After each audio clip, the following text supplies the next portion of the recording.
Okay, so good morning, everyone. I think we could start. So, welcome to this last webinar of 2025 year. Today, we will have the pleasure to talk about green entrepreneurship and the connection of with industrial symbiosis. And today, as presenter, we have three women that I will introduce themselves after the outline of our session. As always, you could see the session is being recorded because they will be uploaded to YouTube channel, and also you will receive by email the presentation that they are done. Here, the email are there, so you could contact there for any more question or for any kind of clarification that you need from their side. Here you see the three name of the presentation: creating sustainable business ecosystem through green entrepreneurship, Center for Entrepreneurship Development and Project Management, and Green Entrepreneurship and Industrial Symbiosis. At the end, it was supposed that there will be the question and answer section, but by that time we are going to change, and after each presentation you have 1 or 2 minutes to propose questions for the speakers. Before giving the floor to them, I will present the three presenters today. We have the first one with our finally the second one will be Ajtene Avdullahi. She is associate professor with a PhD in economics, specializing in entrepreneurship and SS management. She has so many experience in higher education, in leadership also, because she was a vice director for budget and finance in the university in Kosovo, and she is participating in several projects, not only COSACTION, different international and EU funded projects. She also works in different academic networks, specifically in the topic of entrepreneurship, SMEs performance, marketing, labor market, gender equality, or circular economy. Our first speaker, even here, is second because this last change. We have Miljana Pekovic. She's coordinator for the Center of Entrepreneurship Development and Project Management at IC Technopolis.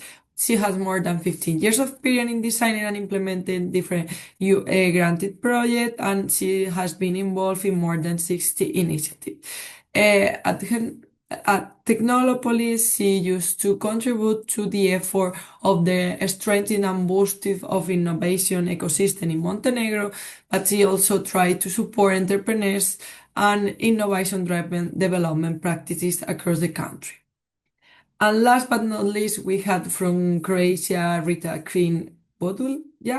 She is employed at the Faculty of Economics in Osijek since 2022, and she is teaching assistant at the Department of Management, Organization and Entrepreneurs.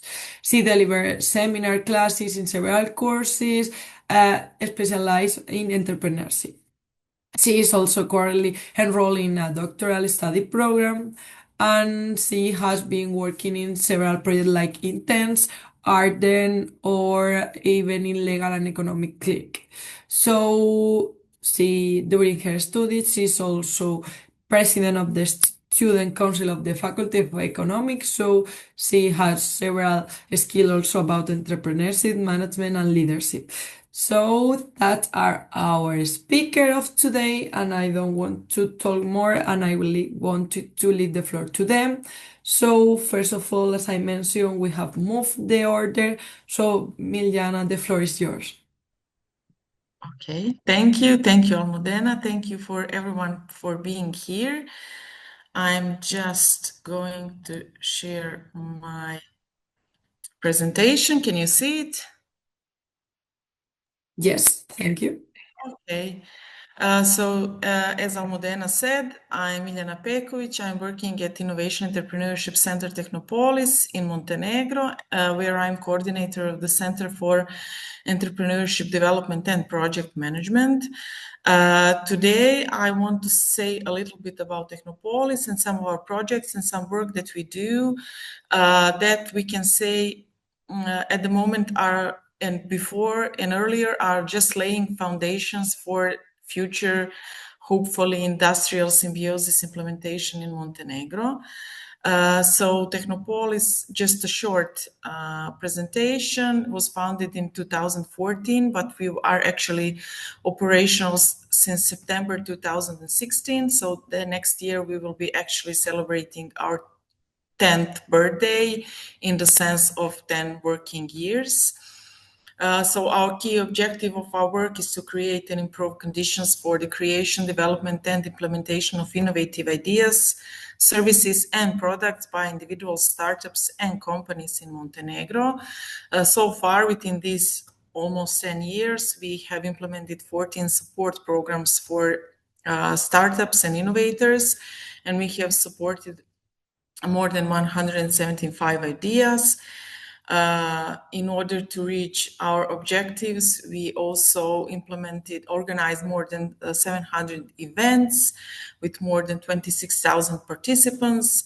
All the events, these are quite different formats of events in order just to try and to reach everybody in our ecosystem. We have implemented more than 70 training programs with more than 850 trainees. And for the work that I do, until now, we have implemented or are still implementing 49 projects with more than 250 partners from 28 countries. I wanted to present to you some of the projects today that we have implemented earlier and some activities that are ongoing activities in Technopolis and which is related to the topic of our today's webinar. So first project that I want to present was the strengthening and empowering of cross-border innovation networks through fertilization innovation labs in agri-food for improving the connection between research and the SMEs. Quite a large title, but a short name is that we called it Villa, similar to the sports brand.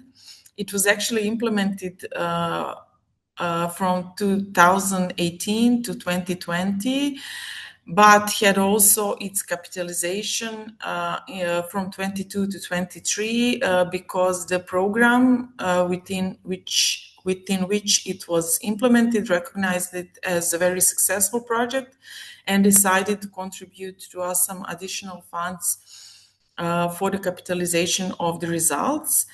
So it was implemented to enhance SMEs' competitiveness and cross-border cooperation by strengthening the link between research and business through the creation of cross-border fertilization innovation labs in agri-food. These were actually quite technological labs developed in order to support startups in developing the ideas related to smart agriculture.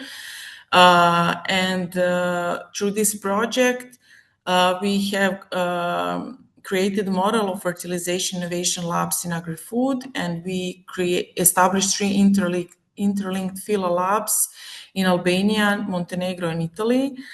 And we created a cross-border network for sharing knowledge, innovative solutions. But I have to say that this project is actually very important to us because it was through this project we actually purchased our first 3D printer, which actually pushed us towards thinking more about the industrial design because in the sense, especially in the sense of the waste management. So if you have in this presentation, I left the links to all of our projects. So if you want to find out more, you can go to the link. This project was quite specific. It was from the same program as the Fila, which was actually Interregip CBC program Italy, Albania, Montenegro. And the title of this project is Agricultural Waste as Sustainable 0 Kilometers Building Material. And the short Awesome. It was implemented from 2020 to 2023, and the project was implemented to raise awareness on the existence of fully sustainable building materials made of agricultural waste and to stimulate development of new materials, which in addition to their thermal insulating function have low environmental impact. So within this, we have created a network for the promotion of green buildings and pilot labs on sustainable materials. But for me, the interesting part was that we actually, within these pilot labs, we have had the opportunity to actually make a wall out of agricultural waste within our own building, and then to measure its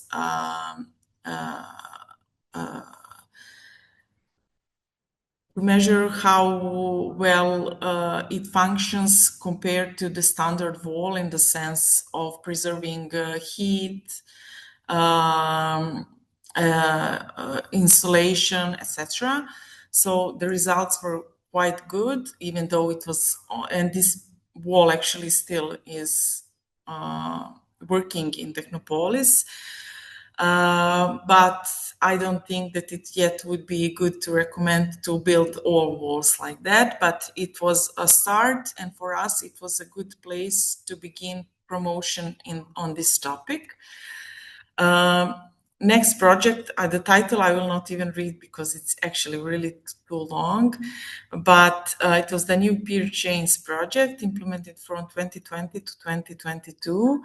It was a project implemented through the new it was the new transnational program, now the new region, and the new peer chains actually targeted the development of digitized value chains for the targeted sector, which were to the project selected the metal industry, mechanical industry, engineering, electrical industry, electronics, robotics, and ICT, and building the capacity for organization to provide support in business development and deployment into the new region.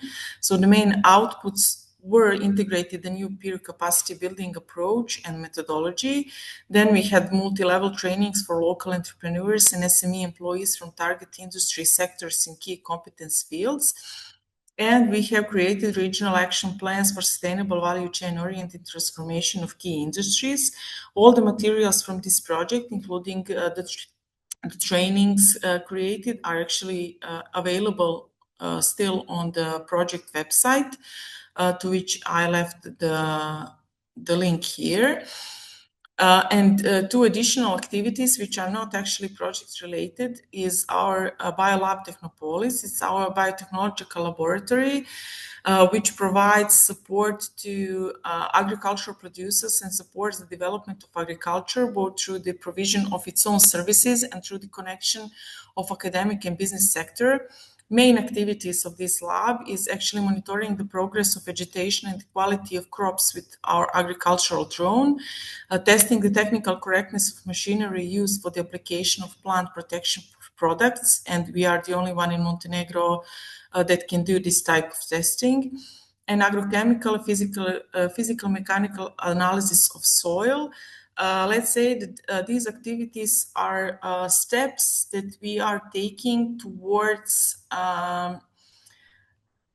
changing a mindset of agricultural producers in Montenegro in order to start using some more innovative or at least available practices in their when they are planning what crops to grow, and how these crops can actually be safe even if they use pesticides.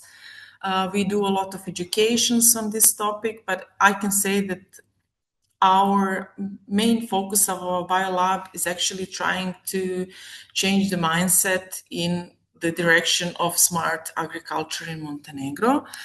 And our tech lab Technopolis is our laboratory for industrial design that actually integrates cutting-edge technologies into the development and production processes with the aim of elevating the quality and competitiveness of the end products. So we actually we are not producing anything ourselves, but we provide trainings for the use of technologies representatives in our tech lab, which are a couple of 3D and CNC technologies. We can provide rapid prototyping to our beneficiaries, and we design in a computer environment, CAD and 3D or machine programming CAM, and in order to produce products with one of the classical additive or subtractive technologies. We are very proud of our Tech Lab Technopolis. Please visit the link in order to see which type of equipment we have. We are literally the only one in Montenegro, and for some technologies and some types of printing, the only one in the region, having, for example, a 3D printer for metal. And we are actually trying to our regular activities, but also through some of our projects, we try to educate SMEs, innovators, startups on how to use these technologies in order to be able to better use the materials available, to cut their production time, or to improve the quality of the products they offer on the market. So I hope that I talk really fast. I hope that I managed to fit within the time given. So here you have my contact, you have the site of Technopolis. If you have any additional questions, or if you think that we can connect and do some work together, I am available. And now I'm also available for any questions you have. Thank you. Thank you so much, Miljana, for your presentation.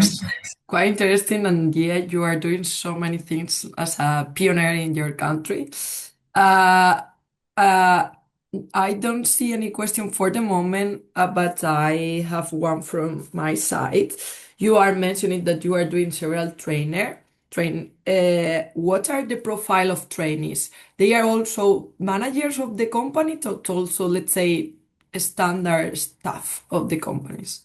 No, we actually provide technical trainings in the sense of when it comes to our biolab and tech lab, we actually, for the ones that do the hard work, we do for them. I, on the other side, work more on a different type of waste management, as I am a certified JICA mentor for SMEs and startups, and I do a lot of implementation of Kaizen principles in our beneficiaries, and I do this work also with our Ministry of Economic Development, where we actually Kaizen is like the, let's say, the best at teaching people how to eliminate waste. So in the sense of time, the production time, the people, the processes, the materials, and everything, and how to put everything to the best possible use, and in order to improve their production processes. But I would like to say, in the context of this presentation, as I many times mentioned, like Industrial Symbiosis, it's like the first steps are being taken in Montenegro. Just a couple of months ago, we had first initiative from the UN agency here in Montenegro towards creating some sort of framework and analysis and then framework where we can lead our production companies and our industry towards more responsible and more connected work in this sense. So I'm hoping that also that this type of work that we do can actually be quite supportive towards this process. So, Absolutely. Thank you so much. thank you. Thank you. I don't see any more questions. So just in case that some question arise after you leave, I will share with you by email so you could reply to the person in question. So once again, thank you. Thank you for being here. That I know that is not a easy day for you, and hopefully we could meet soon. So Thank you. Thank you. I will pass the floor for the next one. Tiene, I think, yeah, you are sharing your screen now. So the floor is yours. Welcome again, and thank you for being here as well. Thank you very much, Almudena. I'm Ajtene Avdullahi. I'm professor of entrepreneurship and small and medium enterprises management. It is nice to be here among you today. And today I will speak about a topic, creating sustainable business ecosystems through green entrepreneurship. So the previous presentation had shown the experience from their institution. So this presentation is more in general. So I will speak about a conventional entrepreneurship and about sustainable and green entrepreneurship. And then I have a case study from Kosovo regarding the sustainable practices. Do you see? I would like to mention that it's not in full screen. If maybe you could do Okay, it. is it okay now? Yeah, perfect. Thank you. Okay. So I will start initially with the startups. So a person might have a good idea to start a business, and initially it looks very easy to start a business, but to keep it run and to keep it sustainable, it's not easy at all. So each entrepreneur has to develop the business, its business model, and to hire staff to create a venture team, to get financial, to raise money and create the network partnership to manage the finances of the company, but also to those the most valuable assets, which are human resources, to lead them, motivate, and organize them. In addition to that, nowadays companies are having also not only focus on the profit, but also social and environmental responsibilities. So now we'll start initially speak about the conventional entrepreneurship, where conventional entrepreneurs mainly focus at the economic aspect, at the economic growth, at the profit. Their business model was linear value chain. Take resources from the nature, make products, sell, and then dispose.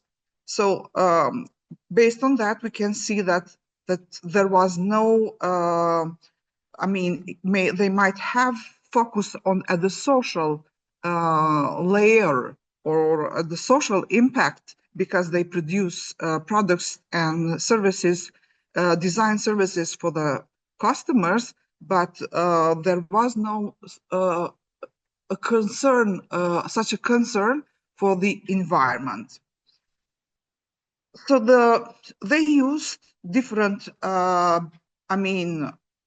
business models, but one that I decided to describe and which can modified the other version of this model is used by sustainable or by green entrepreneurs. So business model canvas was developed by Alexander Osterwald and Yves Pignor in 2010. This is a business model that can be described to 9 basis building blocks that show the logic of how company intends to make money. So these 9 blocks usually cover the 4 main area of business. Who will be the customers, so for whom the products or services are designed, what is the offer? So what we are offering, which product, which service, what will be the infrastructure, and the financial viability. So this is the business model canvas, which is a very efficient, model where you can see all these blocks, and then you can decide, a group of people can decide on each block what to write or what to, the company will decide when they produce a new product or when they enter to a new market. And now we have green entrepreneurship or sustainable entrepreneurship, which based on the literature, green entrepreneurship is seen as a way to accomplish additional environmental and social benefits. The the green entrepreneurs see their business in triple bottom line: profit, which is economical, planet, and people. And they have a circular value creation. So they don't have short-term sustainability orientation, but they have long-term sustainability orientation.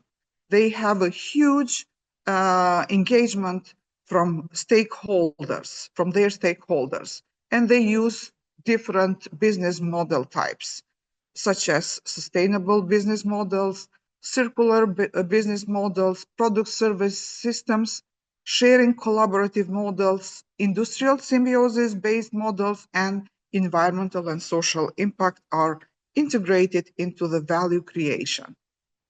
So who are the green entrepreneurs? Who can be defined as a green entrepreneur?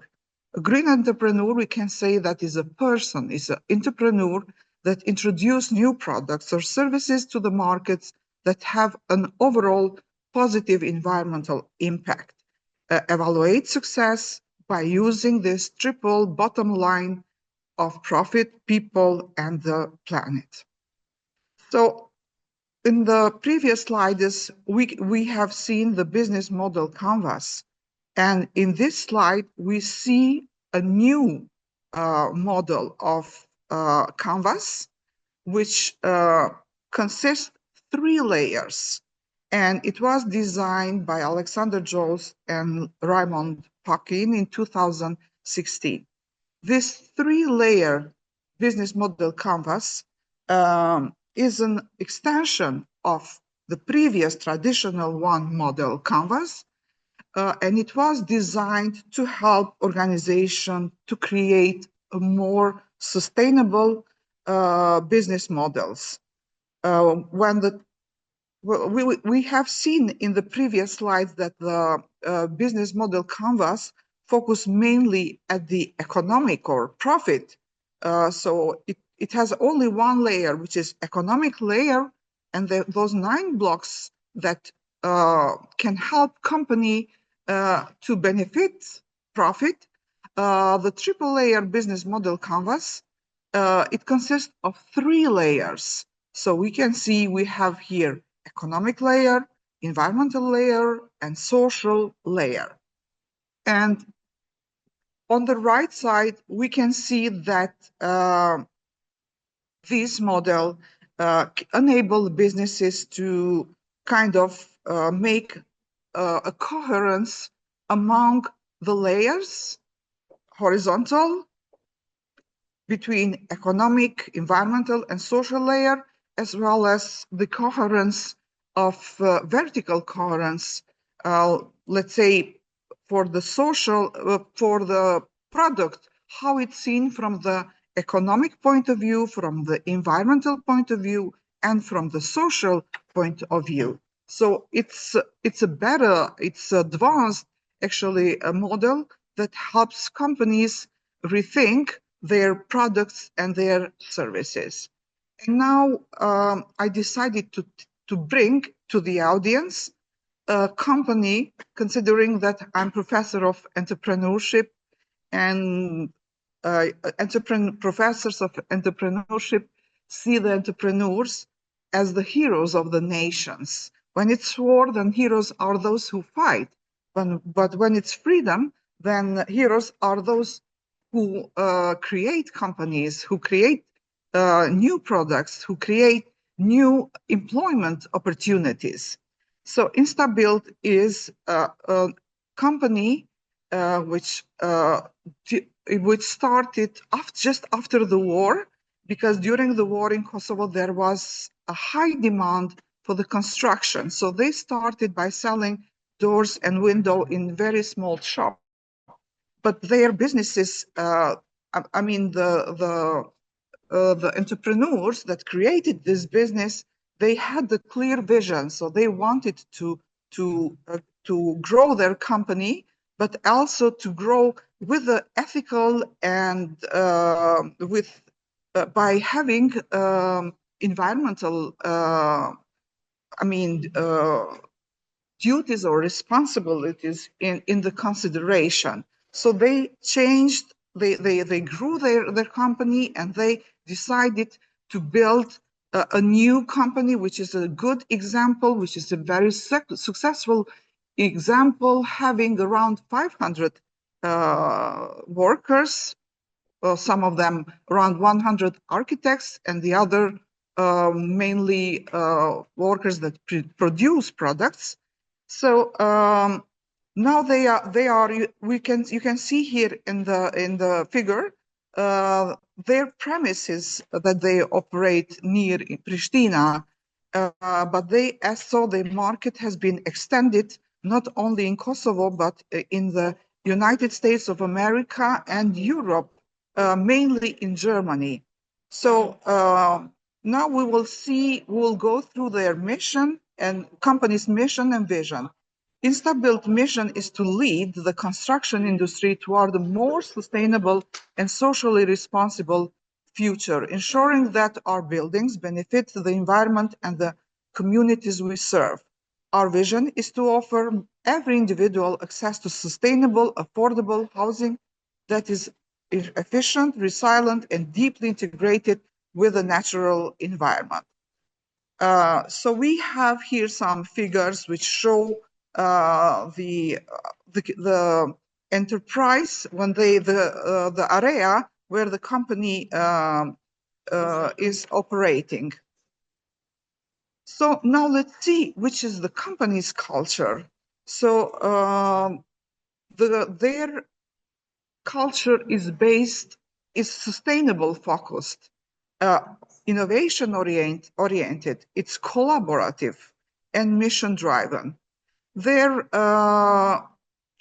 business strategy is based on 5P, which are people, as they try to empower teams and build communities by training them, by coaching them, by empowering them, and making teams efficient working teams. Processes, by creating efficiency and sustainability. So thus reducing cost, but also producing sustainable products. Products balancing innovation with market needs, which means that they don't produce only one product. They don't build only one house. They build houses based on the need, based on the request of their clients, because the architects there will design homes based how they want, based on their need, identify their needs. And project, they try to master as execution for impact.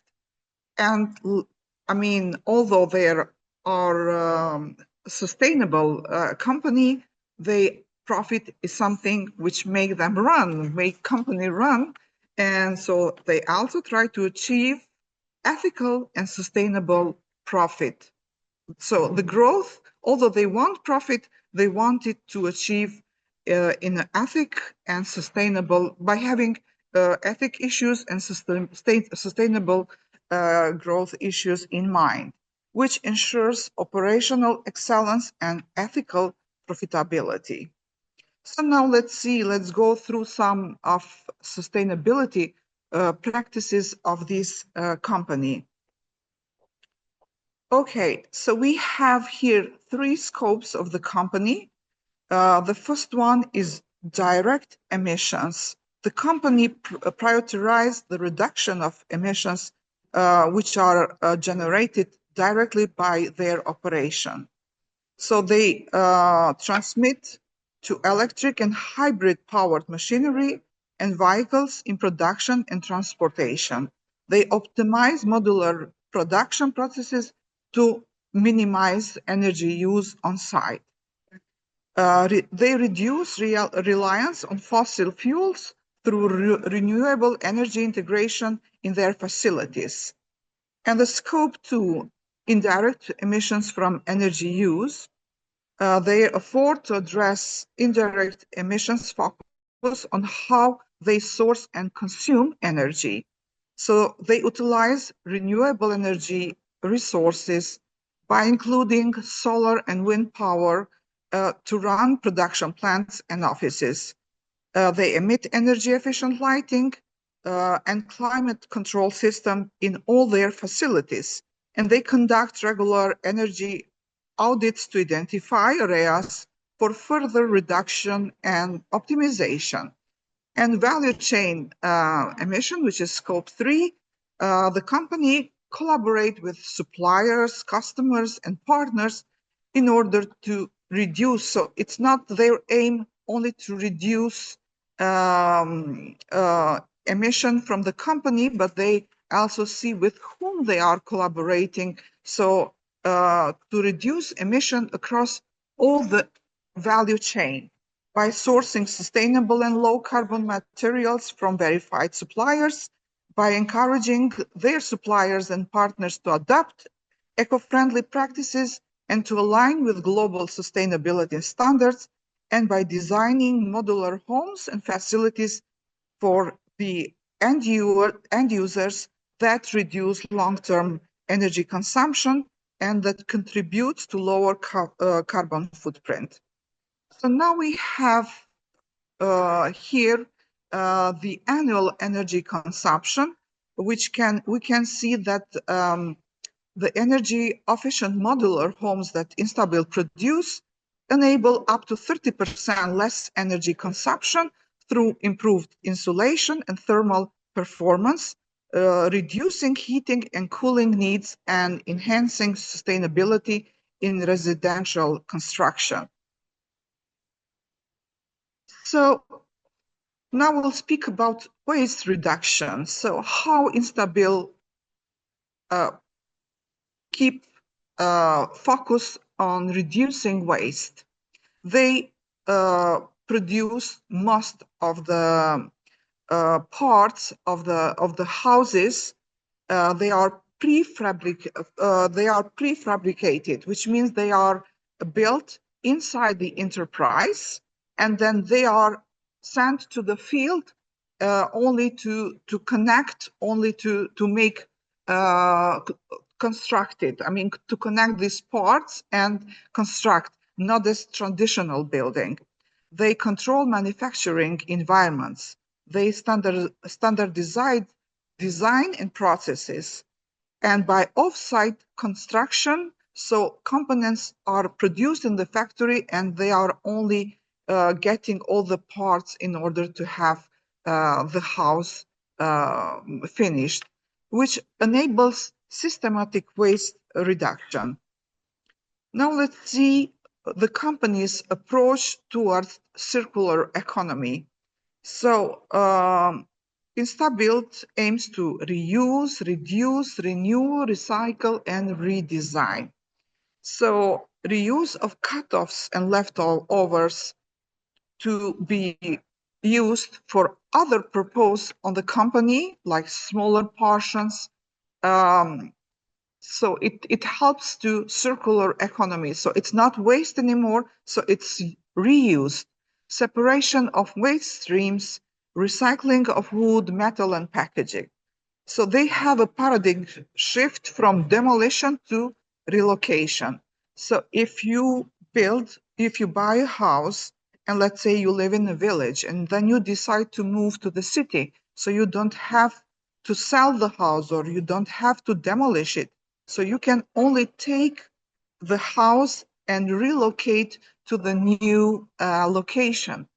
If, as I said previously, you want to move from country to city, then you just take as a toy, as a Lego, and just move it into the new location. Whereas conventional construction follows a linear model: build, use, demolition, discard. So Instabil's homes are designed for disassembly and relocation by extending their life cycle. So this is from my side. Thank you very much for your time. Thank you so much, Ajtene, for your presentation. Quite interesting, and also I like a lot this real case to allow people to understand better the theory. Yeah, what's happening on the field? Yeah. I don't see any question for the moment, so from the audience. So I'm going to profit my speaker Okay. here to ask you. For me, it was really interesting the part that you mentioned of organizational culture and this kind of changes that sometimes should be done to go for let's say, from a standard business model to a green or circular one. And I would like to ask you from your experience, sometimes what is the most a barrier, the people or the process itself to be changes? Well, I mean, both. Yeah, both. So the processes, so you have to change all the processes and you have to control, because efficiency and there is always space to improve in the processes. But also you has to work with the people to to change their mindset towards sustainability, towards waste reduction. So yeah, you can maintain your processes maybe easier, but the people, I think it's maybe harder. So we need to educate people from kindergarten how they to behave in order to make a lower ecological footprint at the environment. So now I say more people will need more effort. Okay, thank you so much for your question, for your You're reply. welcome. For the moment, I don't see any more questions, so also I will proceed like I did with Miljana. If there are any question after that, if you are Okay, not yeah, here, you have I my will email transfer. Yeah, address. sure. Yeah, so So, okay. so once again, Um, thank you for your time You're here. welcome. I'm very sorry. I'm looking forward to Rita's presentation, but you see the environment. I'm at the faculty. People are maybe sometimes you could hurt people. So No worries. I am in a working environment and people are waiting for me. No, don't But worry. I will see the video. I will see Perfect. the YouTube. Okay, have a nice Thank day. you. It was a Thank pleasure you. being among you. Bye. Nice day. So, Bye bye. right, Rita, the floor is yours. Thank you. Just a second. Yeah, of course.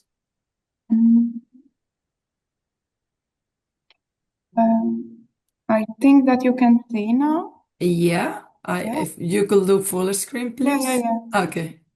Okay.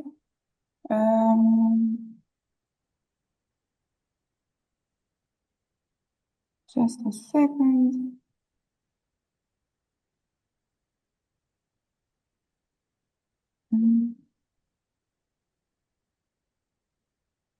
Okay. Is it now okay? Now, yes. Thank you so much. Yeah. Okay.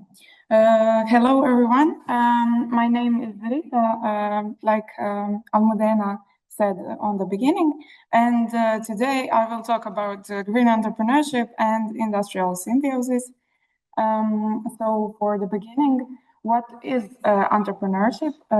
When we are talking about this field, there are many definitions of entrepreneurship in the scientific literature, but one of the most well-known and cited definition defined entrepreneurship as how, by whom, and with what effects opportunities to create future goods, services are discovered, evaluated, and exploited.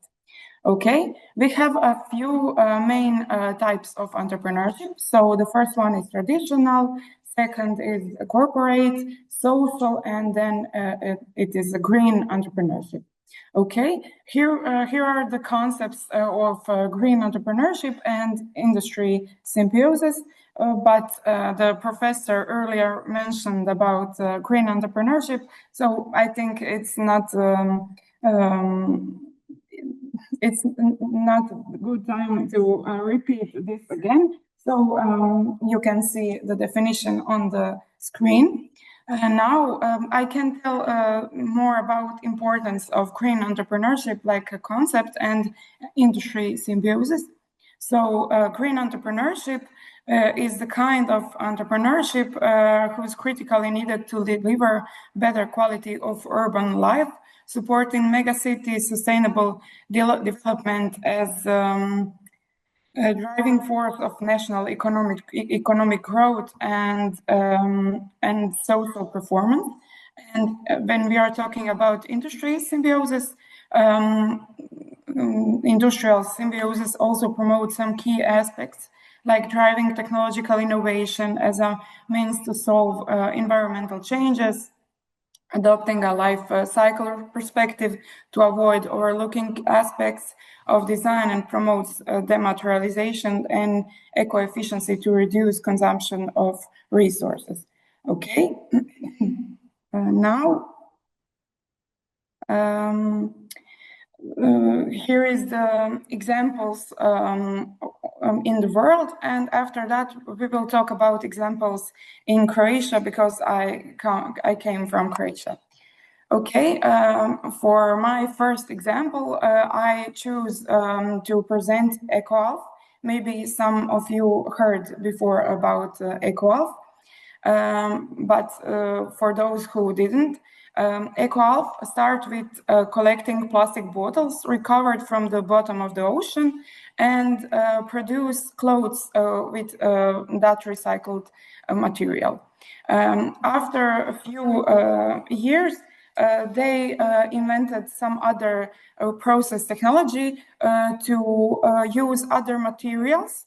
So they use post-consumer coffee grounds or recycled tires to produce other other products in their company. Okay, EcoAlf is example of green entrepreneurship and in the industrial symbiosis too. The next one is Coastale. They are producing beer, but not just a beer. They produce beer with old bread. So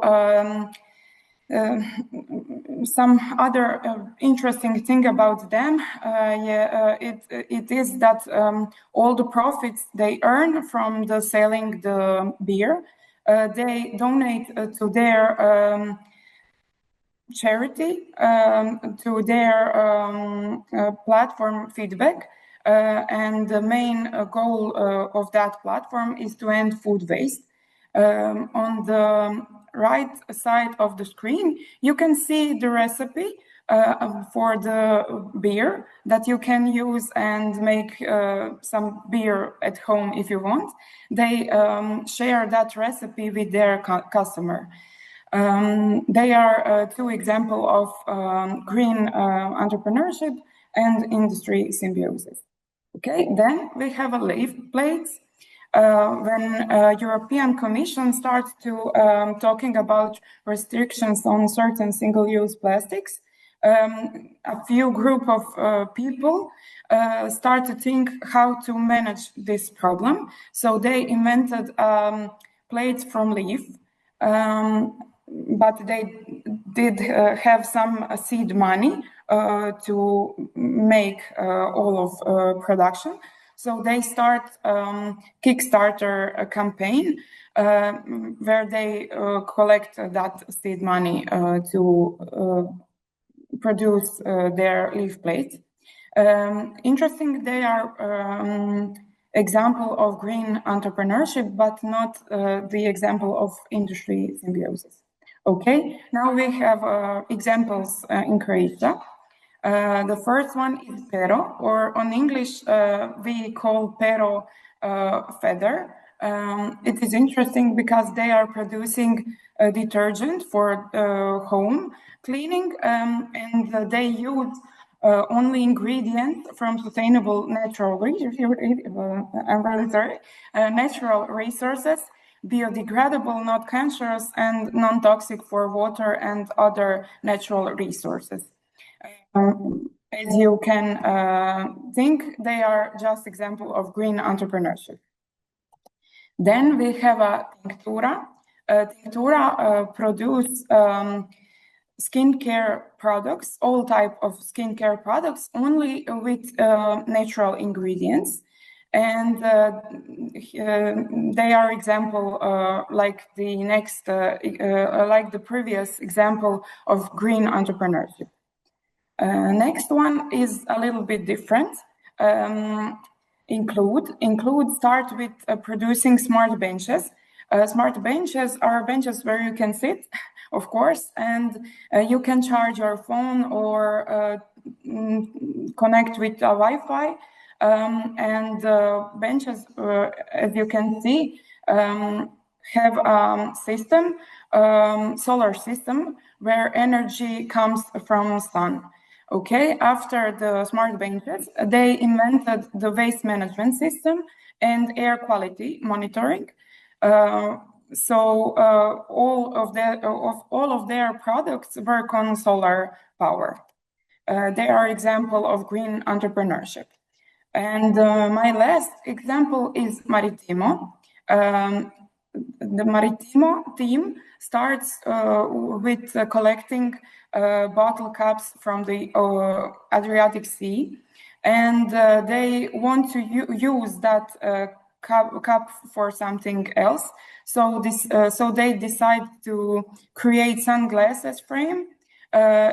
So you can see their sunglasses on the screen because they need some seed money, like the leaf plates. They start a Kickstarter campaign too, and collect money for start the company. And the most popular product that they produce is sunglasses. Interesting, they called them floaties. Why floaties? Because when you put that sunglasses on the water, they just float. So when you are swimming or something, you wouldn't lost your sunglasses. They have a T-shirt and other products in their on their website.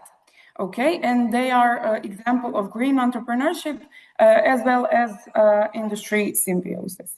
Okay, that's all for me. Thank you for attention. And if you have a question, we can now discuss. Thank you so much, Rita, for your presentation. I can't hear you. Sorry. Could you hear me now? No. I don't know why. Could you hear me? No, I really can't hear. Okay, I don't know why. I don't know if the other could hear me. Maybe. It's strange because I have not seen anything. I don't know if it's just for me a technical problem or other can't hear you too. Sure. People could hear me, so it's yours. Oh, Anna, can you hear Almudena and me, or just me? Oh, I don't know what's happening then. Okay, so everyone is hearing both of us, and I think the problem is your Rita. So I'm going to ask you a question directly in the chat to allow you to answer. So let me 1 second, also the audience. Sorry, let me some second to write it. Okay, so my question for her has been, what do you think are the key factors of success for this company that you present? So she's going to work on. I can't hear you, but now I can see the chat. So thank you for the question. What is the key factors of success for this company? I think that the key success is that they want to do something to save our planet, to do some recycled processes in the production and all of that kind. And I think that people now really appreciate that, and they want to support that producing system and every kind of that. So maybe that is the key factor. But of course, now we have other factors of success. But maybe if we are talking about green entrepreneurship, that will be the key factor. Thank you.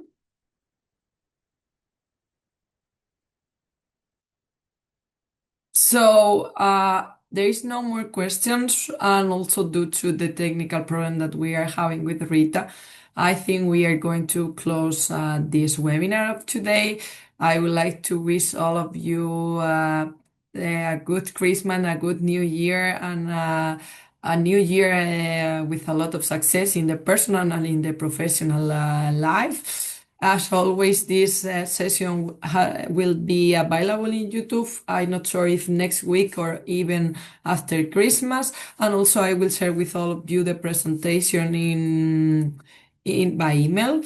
Thanks for all your kind comment and for all the present today, for all the personnel that are here, because I know that is sometimes it's crazy the end of the year. So wish you all a very Merry Christmas and have a nice day as well. Thank you so much.